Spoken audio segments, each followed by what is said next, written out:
Welcome, students. You've got exams coming up, right? Well, you are in exactly the right place. Today we're diving into an explainer on The Pot Maker by Temsila Au. It's a beautiful, kind of heartbreaking story, and we're going to break it all down step by step. We'll go over the characters, the plot, and the deeper themes so you can easily master this and absolutely nail your exam questions. Here is a quick look at our plan for today. We'll start with Scintilla's dream and conflict, then look at the village council's decree. Next, we'll cover her failure and Onula's mentorship, discuss that tragic final masterpiece, and wrap up with key themes for your exams. All right, let's jump straight into Section 1, Scintilla's dream and conflict. Right off the bat, we have a classic showdown. We've got a young girl with a massive dream and a mom who is, well, super practical.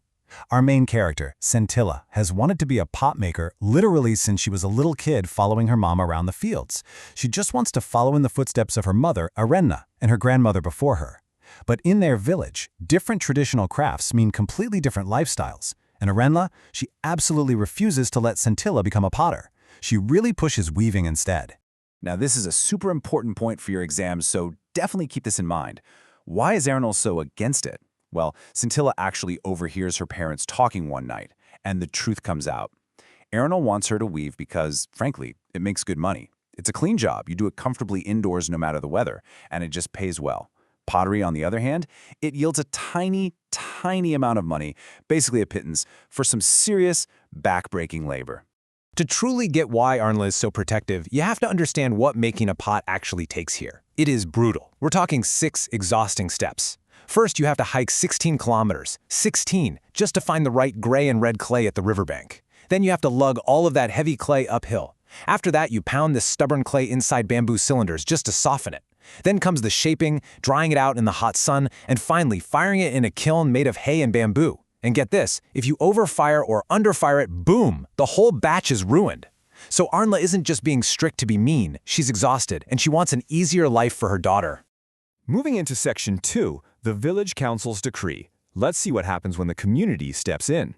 So if your mom flat out refuses to teach you, what's your next move? For Scintilla, she starts sneaking around, secretly watching other expert potters work. But you know it's a village, so secrets spread like wildfire. Soon, everyone is gossiping. People start panicking a bit, thinking, wait, if experts like Arenna won't teach their kids, who's going to make our pots? It gets so serious that the village council actually calls in Scintilla's dad, Masoba.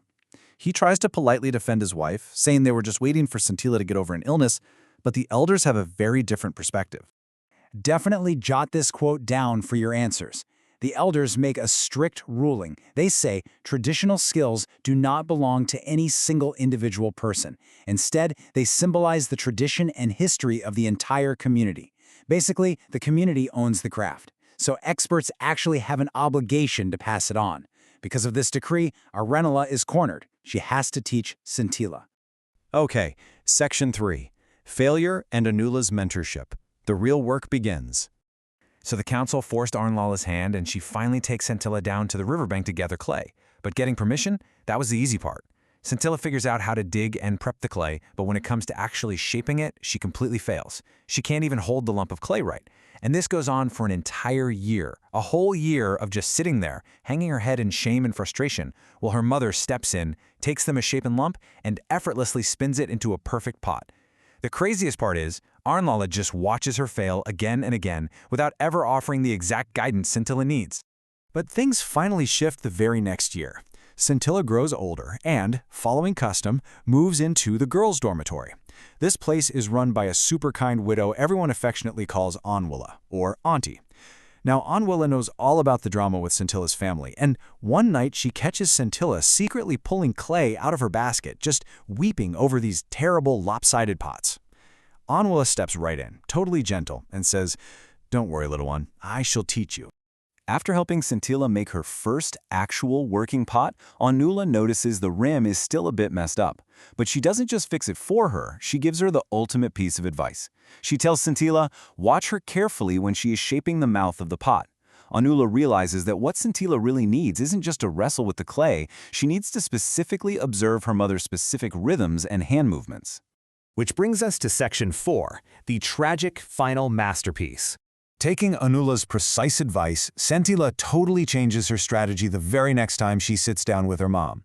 Instead of blindly trying to force the shape, she just watches. She zeroes in on exactly how Arunala holds her left hand, the specific ways she grips the spatula, and, this is the big secret, how she actually slackens her rhythm just to form the rim of the pot. Then comes the big day. It's bright, it's sunny, and they have to make a ton of pots to dry out. But Arenla is feeling really sick, complaining of a severe headache and backache, so she goes inside to rest, leaving Sentila completely alone in the work shed. And you know what? Left entirely to herself, and remembering everything she observed finally, Sentila clicks right into the zone. She finds the perfect rhythm and cranks out row after row of absolutely flawless pots. Her hands move in perfect coordination. She has finally mastered the craft. She is totally exhausted from the intense physical labor, but she is so incredibly proud. She immediately heads inside the house to tell her mom the good news, to share her big success. But as soon as she steps over the threshold, the story takes a devastating turn. She finds Arenla lying completely lifeless on the floor. Her mother is gone. The emotional resolution happens the next day. Sentila is sobbing, begging for forgiveness, basically convinced that somehow her learning the craft caused her mother's death. But then Anula, her mentor, walks into the workshed and sees something amazing. She finds two completely identical batches of pots standing side by side in perfect symmetry. Literally no one could tell Arenula's batch from Sentila's. As the quote says, it was a profound revelation. The torch of tradition was tragically but successfully passed. A new potmaker was indeed born. Finally, Section 5. Let's look at the key themes for your exams.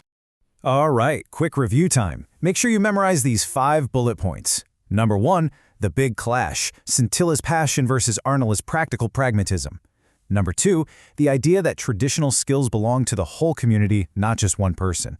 3, never forget the harsh, brutal, physical reality of the craft. It's exactly why Arnola wanted to protect her daughter. 4, hard work just isn't enough. You need observation and mentorship, like Arnola provided.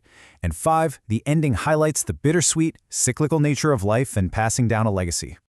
I'll leave you with one big, provocative question to think about, maybe for an essay prompt. Sentila finally got her dream. She became a master pot maker.